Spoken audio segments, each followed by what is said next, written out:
시청자 여러분 안녕하십니까? 어제 이어서 김대현 유튜버 대현 TV 운영자 전 주간조선 기자이자 네.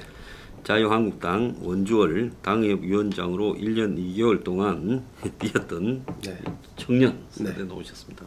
제가 저 황장수의 뉴스 브리핑을 자주 보는 저도 애청자입니다, 여러분. 대현 TV도 많이 사랑해 주십시오. 예. 네. 자,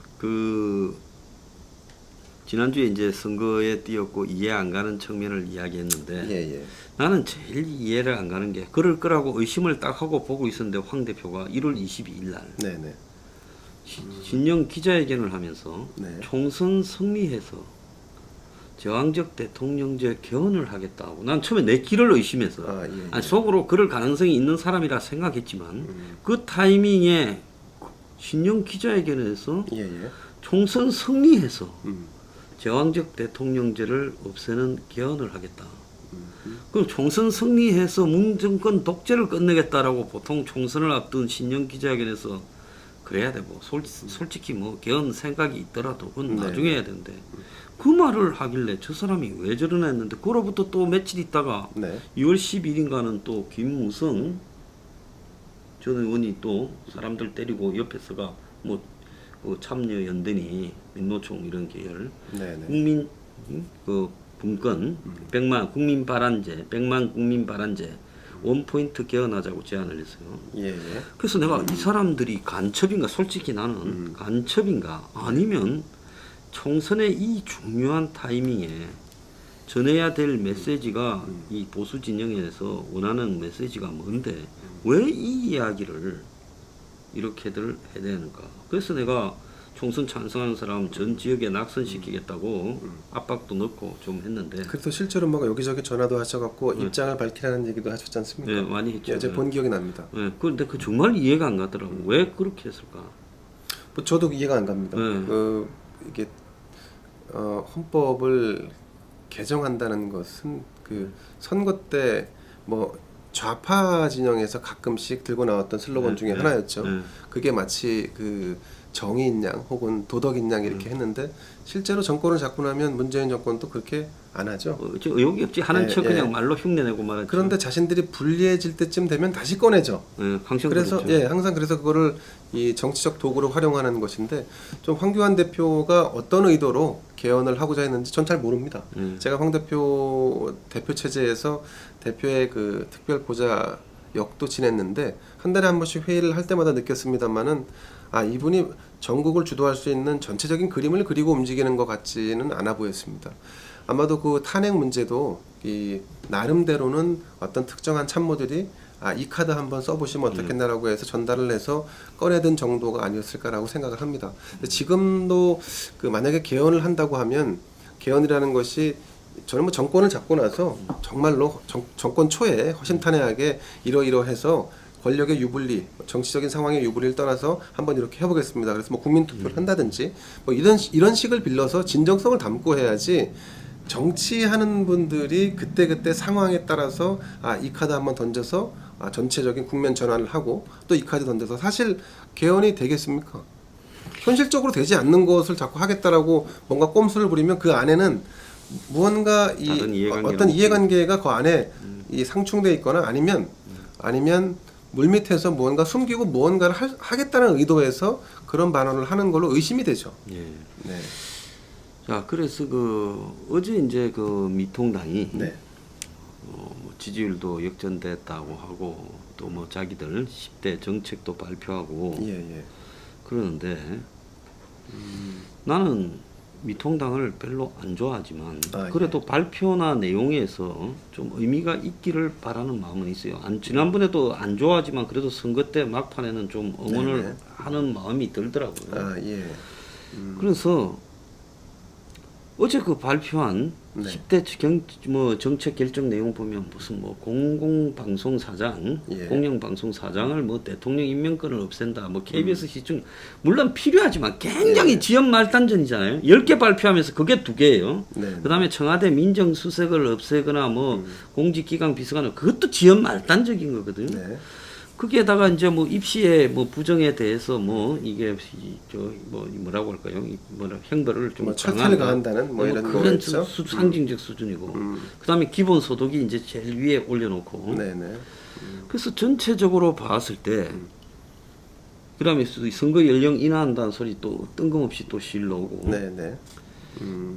그래서 도대체 이 사람들이 발표하는 내용에 대해서 전체적인 스펙트럼 무게에 어떤 거는 예를 들어서 발표를 한 10개를 한다면 네네. 10개 무게가 10은 9, 8, 7 뭐 이런 식으로 좀 무게감 또 컬러, 색채 예. 이런 것들이 조율이 돼야 되는데 뜬금없이 그냥 뭐 시청료 안 낸다라는 걸 10대 정책에 내고 이런 거를 좀 보면서 고민이 있었을까 이런 생각이 들더라고요.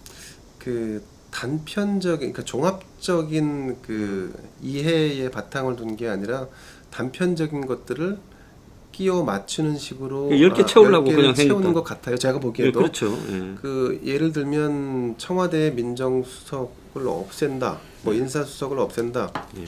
민정수석 없애고 인사수석 없애면 문제가 해결됩니까? 그런 문제하고 관계 네. 대통령이 문제인데. 대통령이 문제인데 그럼 네. 대통령이 다른 자리를 만들어서 그와 유사한 어떤 그 업무를 지시하면 예. 그냥 하면 되는 거 아니에요? 그럼요. 직제 개편을 해서. 예. 예. 그리고 또 정권을 잡은 뒤에는 예.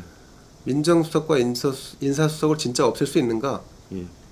그거는 장담하기 어렵습니다. 예. 네, 정권을 잡은 사람 입장에서 생각해 보면 예. 민정, 사정을 총괄하는 민정과 예. 인사를 총괄하는 인사수석 그 두 수석실을 없앤다는 거는 예. 자기 완전히 그 제왕적 대통령으로서의 기득권을 상당 부분 내려놓는다는 얘기인데 그렇죠. 그러면 뭐하러 대통령 합니까?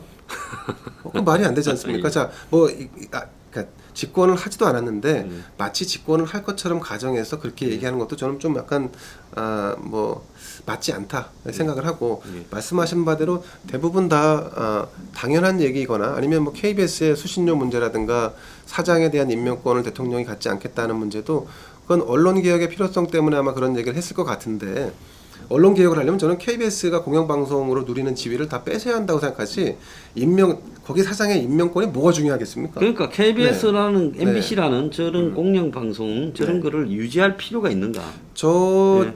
지금 양 그 방송사가 지금 지탱하고 있는 거는 공영방송 혹은 준공영방송으로 다른 이 일반 어떤 방송사보다 덜 일하거나 혹은 조금 일해도 자신의 어떤 기득권을 유지할 수 있을 만큼의 뭔가 좀 그 뭐 수신료라든가 아니면 뭐 정보 정책적으로 밀어준다든가 이런 게 지금 있는 거 아닙니까? 네. 자 그럼 공평하게 경쟁해주면 됩니다. 경쟁하게 하면. 그렇죠. KBS도 수신료 안 받고 공평하게 경쟁해서 살아남을 수 있는 구조 틀 짜주면 되는 거고 MBC도 마찬가지죠.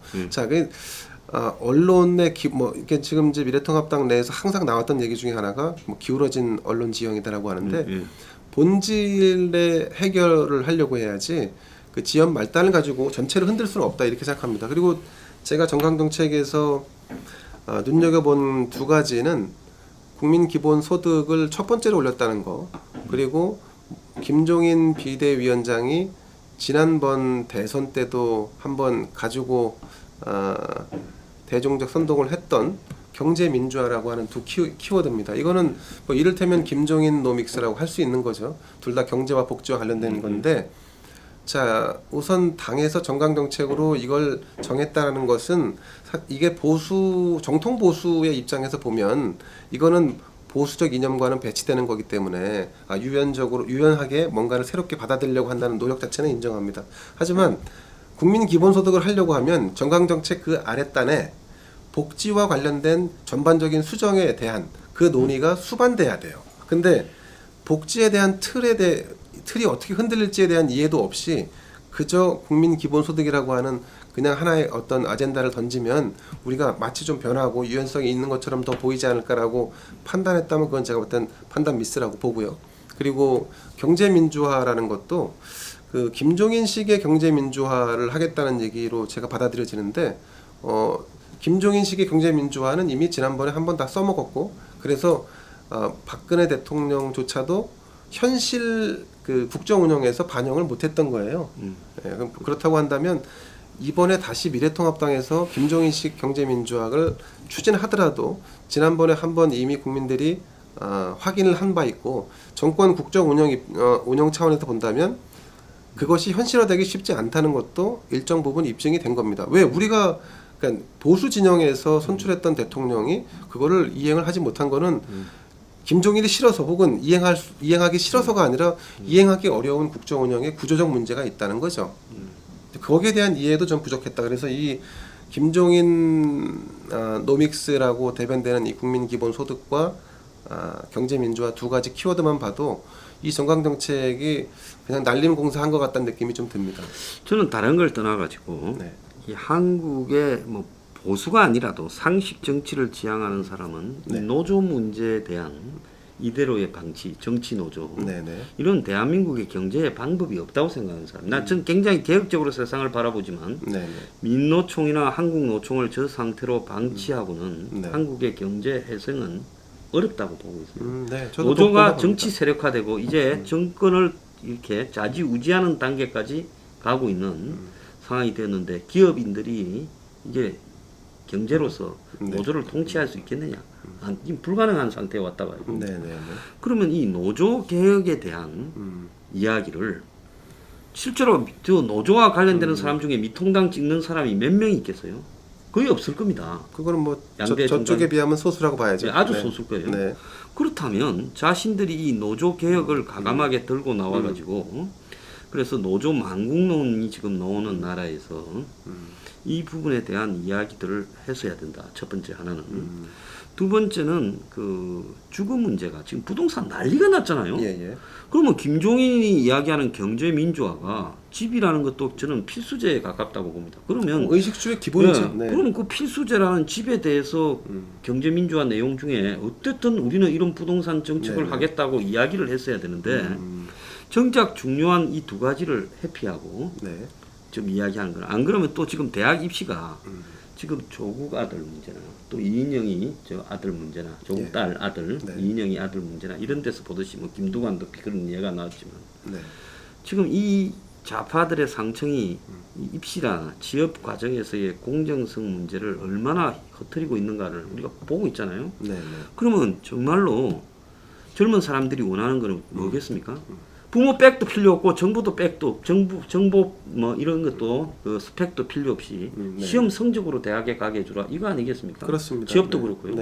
그러면 차라리 대입시를 복잡한 걸 다 없애고 시험만으로 갈 수 있도록 시험을 강화해서 시험 외에 다른 것들은 없애겠다. 이렇게 이야기를 하면 박수를 받을 건데 이런 것들을 의도적으로 안 하든지 충분히 논의를 했을 거라 보고 한 3개월 정도 있었으니까요. 그래서 내가 가만히 보니까 일부러 꼭 필요한 거는 안 하려고 애를 써가지고 지금 한 거 아닌가라는 정도로 허술해요. 황장수 소장님 정도의 고민도 하지 않았다는 거 아니겠어요? 그러니까요. 말씀하신 대로 전 사법고시도 그냥 저기 뭐 로스쿨 한다고 뭐 해서 자꾸 있는 사람들만 비싼 등록금 내고 대학 가서 더 시간 죽이게 하지 말고 사법고시 다시 부활했으면 좋겠어요. 시험 봐서 당당하게 붙을 사람 붙고 떨어질 사람 떨어지고 하면 되는 문제죠. 말씀하신 대로 대학 진학 입시 문제도 지금 너무 복잡합니다. 저도 자녀를 키웁니다만 고등학교를 보내는 순간부터가 엄청난 고민의 연속입니다.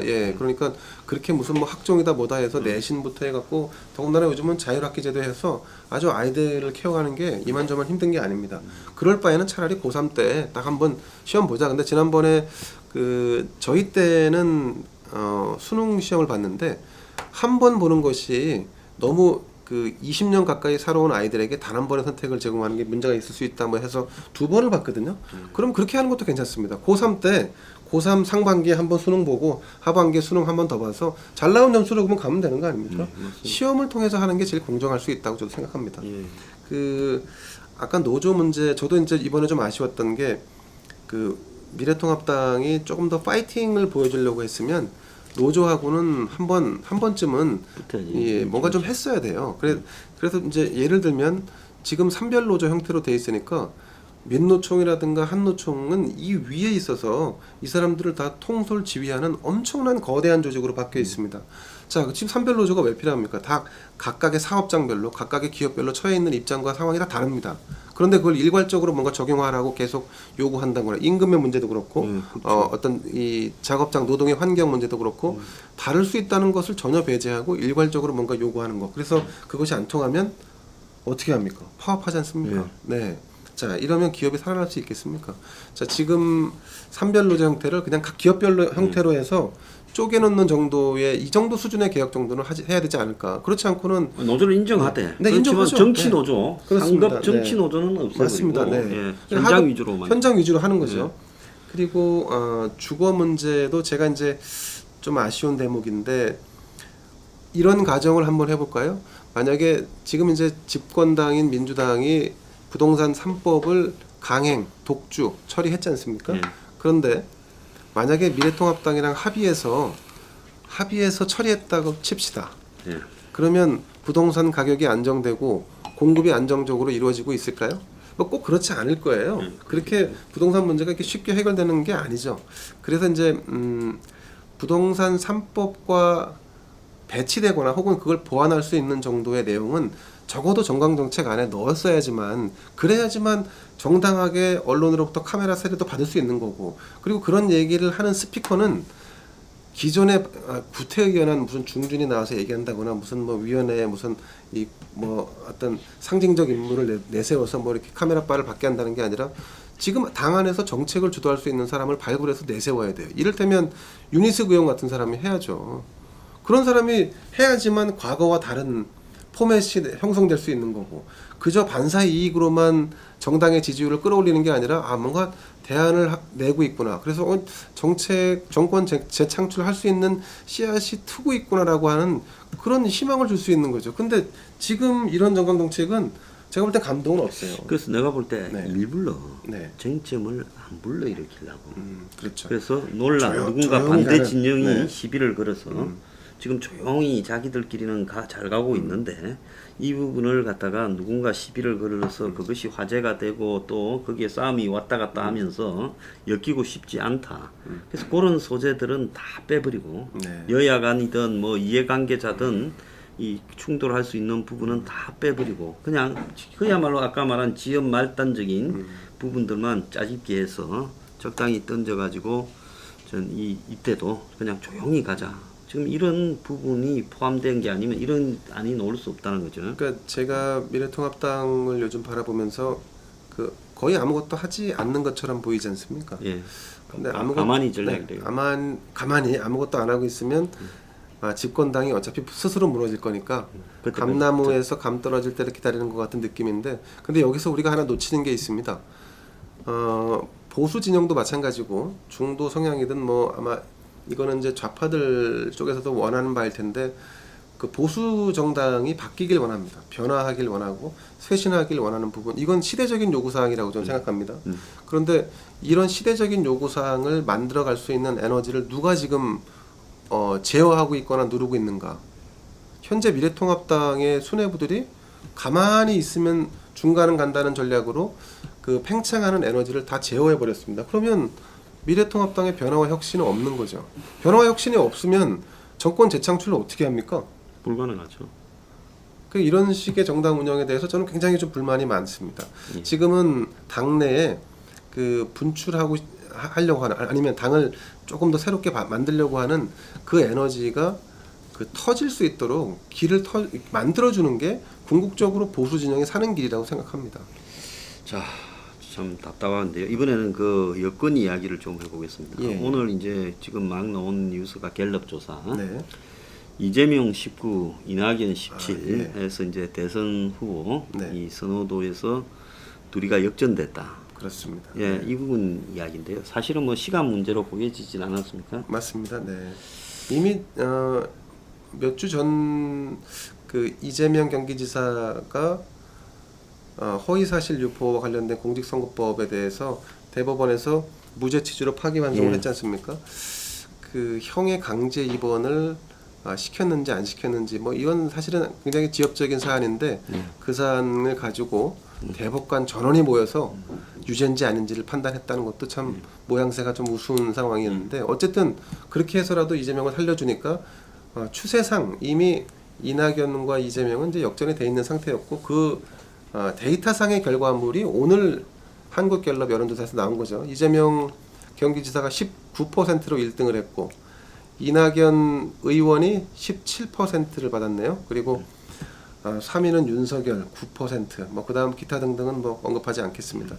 그 이낙연 의원 같은 경우는 올해 1월 달이었을 겁니다. 1월부터 계속해서 그 차기 대선 주자 선호도 조사에서 1등을 달려왔는데 이게 이제 지표상으로 2위로 내려앉은 게 이제 오늘자입니다. 오늘자로 내려앉았고 그 제가 이재명에 대한 지지도를 이렇게 쭉 살펴보면서 느낀 건데 이낙연보다 강할 수밖에 없다는 점이 두 가지가 있습니다. 하나는 모든 지역에서 두 자릿수 이상의 지지율을 가지고 있다. 이재명. 지역적인. 네, 그렇습니다. 지역적으로. 그리고 거의 모든 연령대에서 두 자릿수에 가까운 지지율을 확보하고 있습니다. 반면에 이낙연 의원 같은 경우는 특히 부산, 경남, 대구, 경북에서 지지율이 한 자릿수에 그칩니다. 지역적 편차가 그렇죠. 크죠. 지역적 네. 편차가 광주, 호남 출신이라고 하는 이낙연에 대한 그 뭐 비토랄까 이게 상당히 강하다. 그러면 이 TK, PK 지역에서 영남권 지역에서 이낙연 후보가 자기 지지율을 올릴 수 없다면 경북 안동 출신은 이재명과 격차는 앞으로 더 벌어질 수밖에 없다. 그리고 성남시장 경기지사를 하면서 나름대로 이제 실전 경험을 쌓아온 이 이재명 경기지사가 이낙연보다 훨씬 더 대중성이 높다는 것도 이미 입증이 된 사안입니다. 대중 선동력이 좋고 네. 또 이 스피커로서 능력도 있지요. 네. 근데 이제 문제는 뭔가면 문과 이재명의 관계라는 여권 내부의 사정을 보면 네. 물론 뭐 이 여권의 대통령이 예.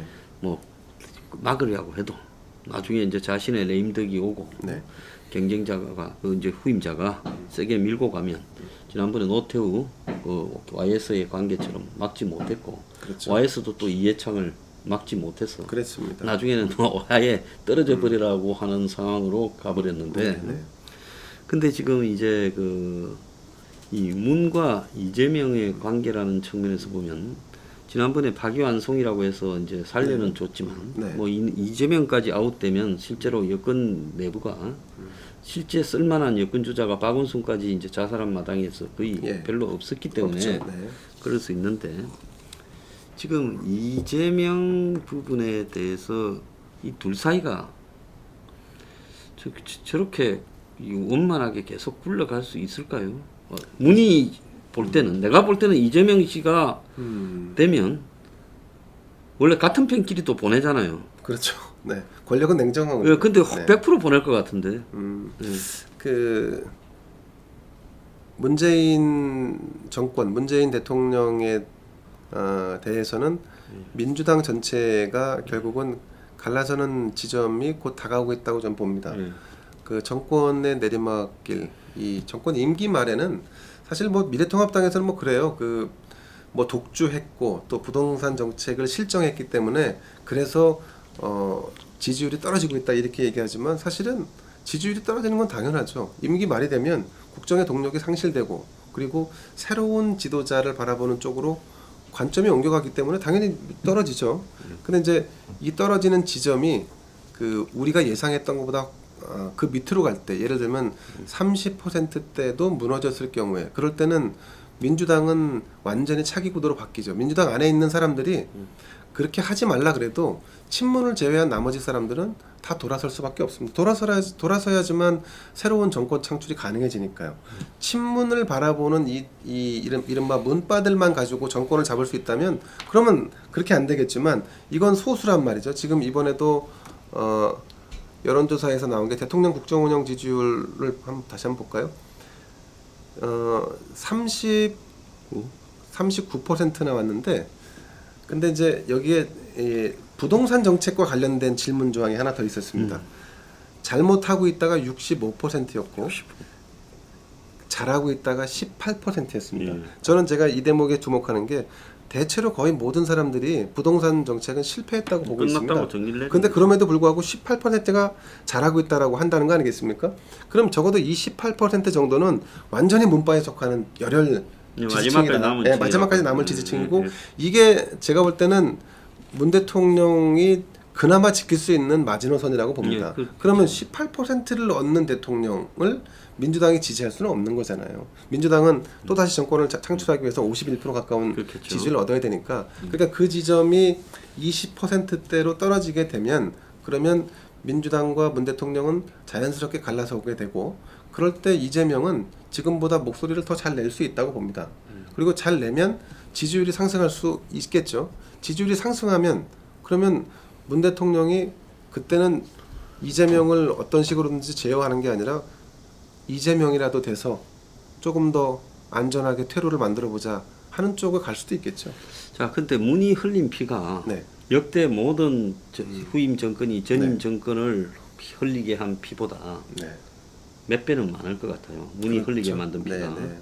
그리고 문은 그 검찰 조직이나 또 판사들 조직, 또 뭐 그 감사원이라든지 이런 조직을 이제 실질적으로 해체하려고 한 아무도 전두환도 그렇게는 안 했어요. 그렇죠. 그렇게 했고 공수처까지 지금 만들겠다고 이제 어정쩡하게 만들기 직전까지 끌고 갔는데 여기서 문이 뭐 제가 봤을 때 그냥 이재명이 되든 누가 정권이 바뀌든 문이 내가 볼 때는 무사히 살아남을 가능성은 거의 확률 제로라고 봅니다. 너무나 많은 내가 볼 때는 적대적 원한 관계를 만들었고 과거에 노무현도 노사모라는 이런 부분이나 뭐 친노 있었지만 그게 마지막에 아무도 나는 노무현을 모르고 하고 다 부정을 했잖아요. 안희정이가 패족이라고 했으니까. 그러니까 문이 그걸 잘 봤을 거라고. 그러니까 그걸 그리 안 되려고 지금까지 그립을 강하게 졌는데 자 그래서 내가 지금 보는 거는 이 자들이 지금 더 무너지기 전에 김종인이가 저기 왜 와 있을까? 솔직히 김종인이가 난 왜 미통당이 김종인을 데려다가 저기 앉혀놨는가 이해가 안 가거든요. 선거 2주 전에 데려와가. 이건 선거 이후용이지. 선거용이 아니었다고 봅니다. 김종인이 선거 2주 전에 데려다는 거는. 아 그렇게 보시는군요. 예, 자연스럽게 황교안이가 이제 선거 끝나면 지고 빠지면 김종인이 실제로 전화했다잖아요. 당신이 맡아달라고. 그러면 내가 볼 때는 문하고 이 미통당 사이에 중간에 흔히 이제 홍석현이 있는 여시제가 많이 피고 있는데 이걸 여야를 넘나들면서 거기에 또 개헌론자들 뭐 김무성을 포함해서 진위 세력들 이런 세력들이 지금 미통당이 아직도 당론이 이원직 정부제 개헌이에요. 미통당이. 그래서 종인 씨가 노예하기 때문에 말을 안 끊고 있을 뿐이지. 얼마 전에도 내각제라는 말은 했잖아요. 그래서 문이 던지면 이 무는 거는 시간 문제일 거라고 봐요. 문 입장에서 이쪽이 된들 편하겠어요. 이재명이 된들 편하겠어요. 황장수가 지키고 있는데 그게 과연 가능하겠습니까? 아 근데 뭐 내가 지켜봤자 저 둘이 하겠다고 하면 이제 해먹겠다고 하겠지만 우리는 길거리에서 막는데 나서는 것밖에 없는데 그런데 지금 이 대한민국의 기득권 좌우 정당이 오로 나싱으로 가자니 잘못하면 깜빵 가고 모든 걸 잊고 이러니까 차라리 국회의 권력이 커져서 대통령은 국민이 뽑지만은 손맛이나 보고 형식적으로 세워놓고 6대4 우리가 이기면 6 너가 4 우리가 지면 4 너가 6 이래서 6대4로 나눠 먹으면서 남북 통합 무슨 뭐 지역 통합 좌우 통합 이런 핑계를 대고 딜을 쳐서 이 개헌에 합의를 하는 수를 문이 던지면 여기서 물 거라고 봐요. 그런데 지금 문이 던질 그런 타이밍이 되어가고 있어. 문은 조금이라도 자기 힘이 있는데 먼저는 안 던지려고 했겠죠. 그런데 이제는 내가 볼 때 문이 공포감이 현실화될 거고 공포감이 현실화되면 저 사람은 어떤 관상이나 행태를 안 보세요. 자존심이나 체면이 없는 사람이 바로 던질 거라고 봐요. 그리고 이번에 정세균이 임명할 때 올해 1월 달에 작년 12월부터 정세균이 입으로 대통령하고 이야기했다면서 개헌을 던졌잖아요. 그러니까 또 미통당이 거기에 홀레가 헬렐레 하다가 선거 졌지 않습니까? 이기고 나니까 지 맘대로 하다가 이제 또 죽게 생겼으니까 이걸 또 툭 던질 거라고 봐요. 근데 이번에는 매우 진지하게 지 살라고 던지는 거니까 진지하고 구체성이 있다. 그래서 바로 개헌하자고 제안할 가능성이 매우 크다고 봅니다. 그럼 미통당은 당연히 그 제안을 일거에 거절해야겠네요. 전략적으로 본다면. 전략적으로 거절하고 네. 이제는 바로 그냥 레임덕으로 밀어붙여 버려야 되는데. 그렇죠. 네. 근데 저 사람들 지금 미통당 지도부가 네. 주호영이나 김종인이 대표적인 저 개헌론자들이라서 예. 또 그 뒤에서 미통당을 주무르는 세력. 지금 MB는 깜빵에 안 있고 빵만 있다라는 것도 결국 개헌용이라는 이야기가 있어요. 그래서 이게 이제 그렇게 판이 흘러가면 예. 이게 이제 문이 그걸 던지고 테러를 연다 이런 부분이 지금 중요하죠. 그 구적폐 청산을 하느라고 고생을 많이 하셨는데 본인이 정권을 잡고 나서 쌓은 신적폐도 만만치 않게 거대하기 때문에 그렇게 퇴로가 쉽게 편안하게 열릴 가능성은 저는 많지 않다고 봅니다. 그 대표적으로 울산시장 선거 개입 의혹 사건 같은 경우는 대통령의 이름이 공소장에 수도 없이 등장하는 거 아닙니까? 그러면 검찰이 지금은 그저 정권 눈치 보면서 그냥 기소나 대충 해버렸지만 이거 다시 정권 잡으면 재조명해야 될 사안이라고 저는 봅니다. 자, 이런 것부터 한도 끝도 없습니다. 더군다나 지금 수조 원이 막 그 시중에 사모펀드라는 이름으로 해서 여기저기서 사고가 너무 많이 나고 있어요. 사고가 너무 많이 났죠. 근데 제대로 된 수사 어디 하나 이루어졌습니까? 안 되고 있습니다. 그러니까 이런 것들 또한 여기 지금 정권 혹은 청와대 출신들이 지금 다수 연루되어 있다는 게 이미 다 언론 보도를 통해서 알려진 사실입니다. 만약에 미래통합당이 그 어떤 야합 혹은 정권과의 물밑 그 교감을 통해서 서로 윈윈하는 구조로 같이 살자라고 한다면 그거는 제가 볼 땐 미통당은 죽는 길이에요. 통합당은. 그러니까 그런 식의 야합으로는 해법이 안 될 것 같고요. 지금은 문재인 정권의 레임덕이 확실히 징후가 나타나고 있습니다. 이럴 때는 그 김종인 비대위도 아까 말씀하신 대로 가만히, 저는 그 가만히가 무슨 뭐 담는 가만인 줄 알았는데 그게 아니라 가만히 있는다고 해서 가만히군요. 예, 가만히 계지 마시고 조금 더 전투적으로 좀 싸울 필요가 있다고 저는 생각합니다. 자, 오늘 그 유튜버 대연TV 운영자이고 전 주간조선 기자 또 자유한국당 원주월 당협위원장을 지낸 임대현 씨 모시고 이야기를 나눠봤습니다. 소장님 끝으로 한 말씀만 더 드릴까요? 예, 이야기할게요. 제가 황장수 뉴스브리핑에 왔으니까 이 말씀 꼭 드리고 싶습니다. 검찰 윤석열 검찰총장은 좀 보신의 자신의 체구나 아니면 기존의 이미지에 맞게끔 좀 강단 있게 좀 하세요. 아니 그리고 언제까지 추미애 장관한테 두들겨 맞으면서 그렇게 막 피해자 코스프레로 계실 거예요. 이제는 오늘 보니까 직제 개편안에 대해서 대검이 반기 성격의 반발을 했어요. 직제 개편안 추미애 장관이 주도한 검찰의 직제 개편안을 받지 못하겠다 이렇게 해서 이제 수용 불가 입장을 전달했는데, 자 이번이 놓칠 수 없는 절호의 기회입니다. 자 직제 개편 문제를 계기로 해서 졸속으로 추진하고 있는 이 검찰 개혁이라든가 아니면 철학과 고민 없이 접근하고 있는 이 검찰 흔들기 이런 거에 대해서 윤석열 총장이 좀 나서서 강단 있게 잘 말이죠. 예, 자기 좀 본연의 모습으로 좀 돌아오세요. 사람에게 충성하지 않는다는 게 중요한 게 아닙니다. 검찰총장으로서 검찰을 지키세요. 싸우면서 버텨야죠. 싸워야 됩니다. 안 그러면 맞습니다. 끝을 내야죠. 아니 지금처럼 저 수족이 다 잘려 나가는 상황을 왜 그냥 지켜보고 있는지 모르겠습니다. 네, 아주 화끈한 이야기 감사드립니다. 예. 자 앞으로 또 좀 자주 나와주시기 바랍니다. 아유 감사합니다. 예, 여러분 많이 네. 유튜버 대현TV 지금 자막 나가고 있을 겁니다. 많이 시청해 주시고요. 격려해 주시기 부탁드립니다. 자 저하고 오랜 인연도 계시고요. 저 후배인데 여러분들이 많이 도와주시기 바랍니다. 감사합니다. 고맙습니다.